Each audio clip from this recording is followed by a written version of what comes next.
माननीय सदस्य श्री राजीव रंजन जी।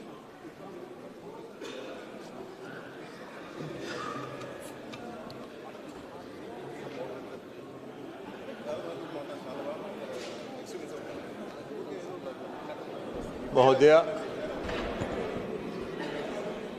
आज सदन के सामने एक संविधान संशोधन विधेयक और 2 विधेयक विचार के लिए रखे हुए हैं, जिस पर चर्चा हो रही है। मैं इस आदरणीय प्रधानमंत्री जी के इस ऐतिहासिक पहल जो ये 3 विधेयक ला के उन्होंने सदन में किया है, मैं उसके समर्थन में खड़ा हूं और मैं उसका पूर्णतः समर्थन करता हूं। महोदय, आदरणीय प्रधानमंत्री नरेंद्र मोदी जी का शुरू से, प्रारंभ से, माननीय सदस्य सभी अपने अपने स्थान पर बैठ जाइए प्लीज। माननीय सदस्यगण प्लीज अपने अपने स्थान पर बैठ जाइए प्लीज। माननीय सदस्य इस तरफ भी प्लीज। माननीय महोदय, कंटिन्यू। महोदया, प्रधानमंत्री जी का शुरू से, प्रारंभ से एक विजन रहा है और वो विजन रहा है सबका साथ, सबका विकास, सबका विश्वास और सबका प्रयास। आज जो ये 3 विधेयक, संविधान संशोधन विधेयक और 2 विधेयक जो सदन में लाए गए हैं, वो उसी दृष्टिकोण को ध्यान में रख के लाया गया है। महोदय, 50% महिलाओं की आबादी है और अगर 50% आबादी के प्रति न्याय नहीं करेंगे प्रधानमंत्री जी, तो उनका ये विजन पूर्ण नहीं होगा। और इसको ध्यान में रखते हुए आज आदरणीय प्रधानमंत्री मोदी जी ने यह लाया है। आज इसलिए लाया है उन्होंने कि जो कानून बनाने में आज पंचायतों में है, पंचायतों में 33% आरक्षण था, कई राज्यों ने 50% आरक्षण किया, मैं उस पर बाद में आऊंगा। लेकिन प्रधानमंत्री जी ने भी कल कहा और सारे गांव में इस बात की चर्चा है कि मैं पंचायतों में तो वर्षों से शासन चला रही हूं। इस देश का कानून बनाने में, राज्य के कानून बनाने में मेरी भागीदारी कब होगी? और इसको ध्यान में रखते हुए प्रधानमंत्री जी ने उन 50% महिलाओं के प्रति न्याय किया है और न्याय करके यह बिल लाने का काम उन्होंने किया। आज आवश्यकता इस बात की है कि उनको कानून बनाने में सहभागिता उनकी सुनिश्चित होनी चाहिए। महोदय, प्रधानमंत्री जी ने संसदीय लोकतंत्र के इतिहास में 2 ऐतिहासिक कदम उठाए। पहला ऐतिहासिक कदम उठाया उन्होंने 2023 में। 2023 में जब उन्होंने नारी शक्ति वंदन अधिनियम लाया, तो सबसे पहले उन्होंने अपनी मनसा इस देश के मातृत्व शक्ति के प्रति स्पष्ट कर दी कि मेरी मनसा है कि आप संसद में और विधानसभा में भी आपकी 33% भागीदारी सुनिश्चित हो। ये उन्होंने लागू करने का काम किया। तो दूसरा पहल, संसदीय लोकतंत्र के इतिहास में दूसरा पहल आज का पहल है, जो प्रधानमंत्री नरेंद्र मोदी जी ने उसको सरजमीन पर उतारने के लिए, उसको सच्चाई में परिवर्तित करने के लिए यह संविधान संशोधन विधेयक लाने का काम किया है। उनका प्रयास है, यह उनकी सोच है यह कि 2029 में जो लोकसभा का चुनाव हो, उसमें 33% महिलाएं इस सदन के सदस्य बने। और आप कल्पना कर सकती हैं महोदया, आप कल्पना कर सकती हैं कि 19वीं लोकसभा का परिदृश्य क्या होगा जब पूरी दुनिया देखेगी कि भारत के संसद में 33% महिलाएं आके बैठी हैं और वो उसकी भागीदार हैं। सरकार के कामकाज में वो भागीदार हैं, सरकार में उनकी सहभागिता है। यह काम ऐतिहासिक करने का काम उन्होंने किया और इसलिए और इसी को ध्यान में रख के उन्होंने परिसीमन आयोग बनाने के लिए भी अधिनियम लाया। अब परिसीमन आयोग का क्या काम है? परिसीमन आयोग का काम है कि देश की आबादी के आधार पर विधानसभाओं में 50% सीट बढ़ा दी जाए।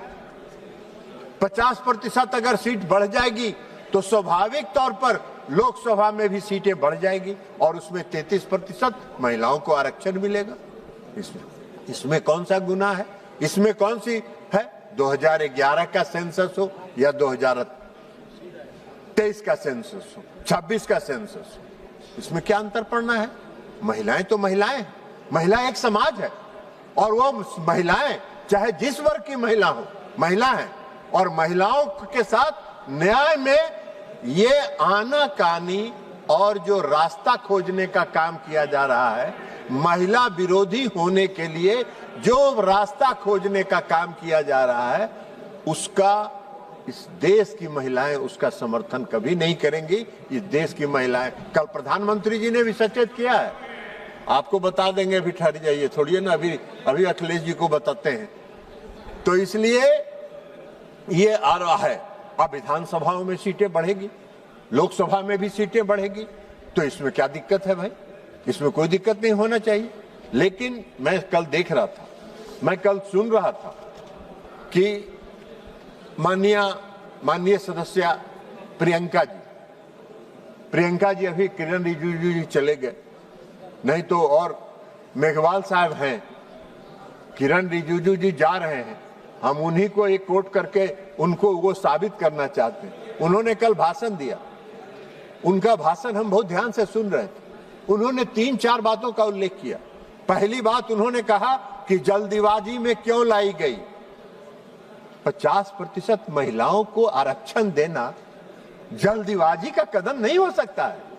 50% उनकी आबादी है और 50% उनकी आबादी है तो और उनको कानून में और संसद में, विधानसभाओं में बैठने का हक देने का अगर कोई कानून लाया है प्रधानमंत्री जी ने, तो वो जल्दीबाजी का कानून नहीं है। 2023 में यह का नारी शक्ति वंदन अधिनियम पास हुआ और आज 2026 है। 3 साल के बाद उसकी पूरी तैयारी करके और पूरे सोच समझकर यह बात कही गई है। उन्होंने क्या कहा? उन्होंने आगे कहा कांग्रेस पार्टी कभी नहीं होने देगी। अरे हम सबको मालूम है, इस पूरे देश को मालूम है कि किसी भी परिवर्तन को, किसी भी सामाजिक परिवर्तन को आप नहीं लागू होने देना चाहते हैं। आपकी मंशा बहुत साफ है, इसलिए आपने ये बात कही। अब ये बात अगर कांग्रेस का कोई दूसरा सदस्य कहता तो मुझको लगता कि चलिए भाई अनजाने में कह दिया हो, लेकिन कांग्रेस की टॉप लीडरशिप में श्रीमती प्रियंका गांधी जब ये बोल रही है सदन में कि हम इसको कभी नहीं लागू होने देंगे, तो मुझको आश्चर्य हुआ इस बात का कि ये कांग्रेस पार्टी की सोची समझी राजनीति है। ये उनकी रणनीति है कि कोई भी ऐतिहासिक कदम जो इस देश में क्रांति, जो सामाजिक क्रांति लाने वाला कदम है, उसका समर्थन कभी कांग्रेस पार्टी नहीं करेगी। यह उनकी मंशा स्पष्ट करती है। उन्होंने एक बात और कहा, उन्होंने कहा कि सर्वदलीय बैठक नहीं बुलाई गई। अखबारों में खबर छपती रही, अखबारों में खबर सुनते रहे और एक बैग सदन के में बिल लेके आ गए। अर्जुन मेघवाल जी, किरण रिजिजू जी चले गए, माननीय संसदीय कार्य मंत्री माननीय अर्जुन मेघवाल जी यहाँ बैठे हुए हैं, संसदीय कार्य मंत्री वो भी हैं। वो बताएं कि सर्वदलीय बैठक बुलाई गई थी कि नहीं। सर्वदलीय बैठक बुलाई गई थी और कांग्रेस पार्टी का प्रतिनिधि उस बैठक में शामिल नहीं हुआ, बार बार आग्रह करने के बावजूद। आपकी मंशा तो पहले से स्पष्ट थी, आपकी मंशा तो दिख रही थी कि आप कौन सा काम करना चाहते हैं। आप कोई भी सामाजिक क्रांति के कदम को समर्थन नहीं कर सकते हैं। हाँ, ये अलग बात है, मैं पहले भी कहा हूं, आज भी कह रहा हूं कि मोदी जी का चेहरा आपको पसंद नहीं आता है। अरे भाई, अगर मोदी जी का चेहरा आपको पसंद नहीं आता है और इस देश की जनता को पसंद आ रहा है तो आपको क्या दिक्कत है? देश की जनता के साथ जुड़ जाइए और मोदी जी के चेहरा को न चाहते हुए भी कहिए कि वाह बहुत अच्छा है। तो ये काम तो करिए। उन्होंने क्या कहा? उन्होंने यह भी कहा कि यह संविधान संशोधन अगर पास होगा तो लोकतंत्र समाप्त हो जाएगा। क्या लोकतंत्र की परिभाषा बता रही हैं? अगर 50% आबादी संसद में बैठेगी तो लोकतंत्र कहां से समाप्त हो जाएगा? अरे लोकतंत्र समाप्त करने का प्रयास तो कांग्रेस पार्टी ने एक बार किया था, जो इस देश की जनता ने कांग्रेस पार्टी को उखाड़ के फेंक देने का काम किया, कांग्रेस पार्टी को नस्ताबूद कर देने का काम किया। इस देश में, इस देश के लोकतंत्र की जड़ इतनी मजबूत है कि कोई चाह के भी इस देश के लोकतंत्र को समाप्त नहीं कर सकता है। इस गलतफहमी में नहीं दीजिए। तो सभी तर्क उनके जो तर्क थे, कल मैंने सुना बहुत विस्तार से उनका भाषण, थोड़ी मीठी आवाज में बोलती है। अभी नहीं हुआ है खत्म मैडम, इतना जल्दी मुड़ी मत हिलाइए, अभी समय बचा हुआ है बहुत कुछ। तो इसलिए कोई तथ्य नहीं है। अब कल प्रधानमंत्री जी का भाषण सुने, आप लोगों ने भी सुना होगा। प्रधानमंत्री जी ने आपको सचेत किया है कि अगर आपने इसका विरोध किया तो बरसों तक इसका खामियाजा आपको भुगतना पड़ेगा। प्रधानमंत्री जी ने आपको सचेत किया है, लेकिन फिर भी आप सचेत नहीं हो रहे हैं तो अलग बात है। मैं उनको एक उदाहरण देके बताना चाहता हूं। पंचायतों में 33% का आरक्षण लागू था। 2005 में बिहार के मुख्यमंत्री नीतीश कुमार जी बने और 2006 में उन्होंने कहा कि 33% हम नहीं मानते हैं।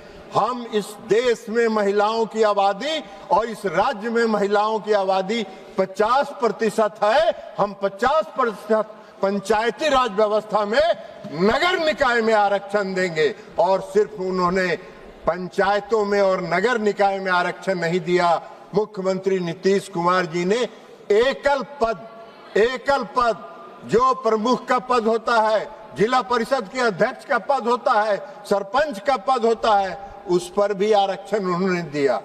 लालू प्रसाद जी उसमें विरोध में थे। एनडीए की सरकार थी।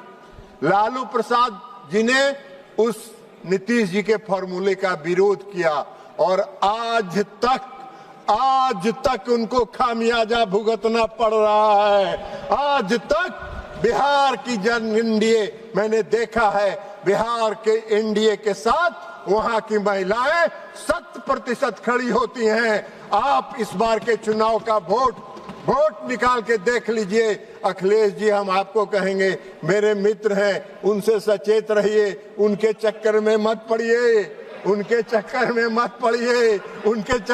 पड़ के वो गायब हो चुके हैं। इस बार के विधानसभा के चुनाव का आप रिजल्ट देखिए। 84 ऐसी सीट है जिसमें पुरुषों से 10% ज्यादा महिलाओं का वोट गिरा है और एनडीए के पक्ष में गिरा है। ऐसा क्यों अन्याय कर रही हैं आप मैडम? अन्याय मत करिए, आप ऐसा अन्याय मत करिए। मेघवाल जी कह रहे हैं कि कुछ उनकी पार्टी का टाइम दे दीजिए इधर। बोलिए मेघवाल जी। अब 2023 से मातृत्व शक्ति इंतजार कर रही। 2023 में जब नारी शक्ति वंदन अधिनियम आया, उस समय से इस देश की मातृत्व शक्ति इंतजार कर रही है कि मुझको कब मौका मिलेगा। और जब प्रधानमंत्री जी ने आज उनको मौका दिया तो आप विरोध में खड़े हो गए। अरे ऐसा क्या है? और आज जो प्रधानमंत्री नरेंद्र मोदी जी ने इस सदन में जो बिल लाया है उनके नेतृत्व की सरकार ने, वो उसी भावना को जो मातृत्व शक्ति 2023 से इंतजार कर रही है, उसकी उस भावना के अनुरूप, उसकी भावना को संतुष्ट करने के लिए उन्होंने इस संविधान संशोधन विधेयक को लाया है इस सदन में। और इसलिए हम विपक्ष से अपील करेंगे, हठ धर्मिता छोड़ दीजिए, हठ धर्मी मत बनिए। रास्ता मत खोजिए, इधर उधर बाएं दाएं जाने का रास्ता मत खोजिए। अगर आपने विरोध किया तो प्रधानमंत्री जी ने जो कहा है सच कहा है।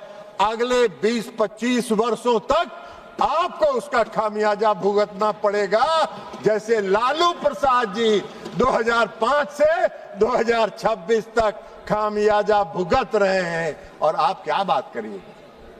कल प्रियंका जी बोल रही थी, आपने क्यों नहीं पास कराया? अरे प्रियंका जी, अटल बिहारी वाजपेयी जी की सरकार ने इस सदन में 4 बार यह प्रयास किया कि महिला आरक्षण विधेयक पारित हो। आप विपक्ष में थे, आपने समर्थन नहीं किया और उसके कारण यह बिल पास नहीं हो पाया। तो इसलिए हम आपसे अपील करेंगे कि आप इस चक्कर में मत पड़िए। अखिलेश जी हमारे मित्र हैं, इस चक्कर में मत पड़िए, उनसे झटका मारिए। और अगर उनके साथ सटे रहिएगा तो बिहार में इनका क्या हाल हुआ है मालूम है ना? 27 से 19 से 6 और उस 6 में भी 3 गो बाहर निकल गया है, अभी 3 गो बचे हैं। तो इसलिए इनका हसरोई होने वाला है। तो इसलिए इन्हीं शब्दों के साथ मैं इस संविधान संशोधन विधेयक का और जो अन्य विधेयक आए हैं मैं उसका पुरजोर समर्थन करता हूं और प्रधानमंत्री जी को इस बात के लिए धन्यवाद देता हूं, आभार व्यक्त करता हूं कि आपने 50% की आबादी के साथ न्याय करने का काम किया। ये इनको अगर भगवान सुबुद्धि दे, इस वर्ष से हम यही प्रार्थना करते हैं, भगवान इनको सुबुद्धि दीजिए ताकि जो आने वाले दंश हैं वर्षों तक उससे ये बच सके। बहुत बहुत धन्यवाद।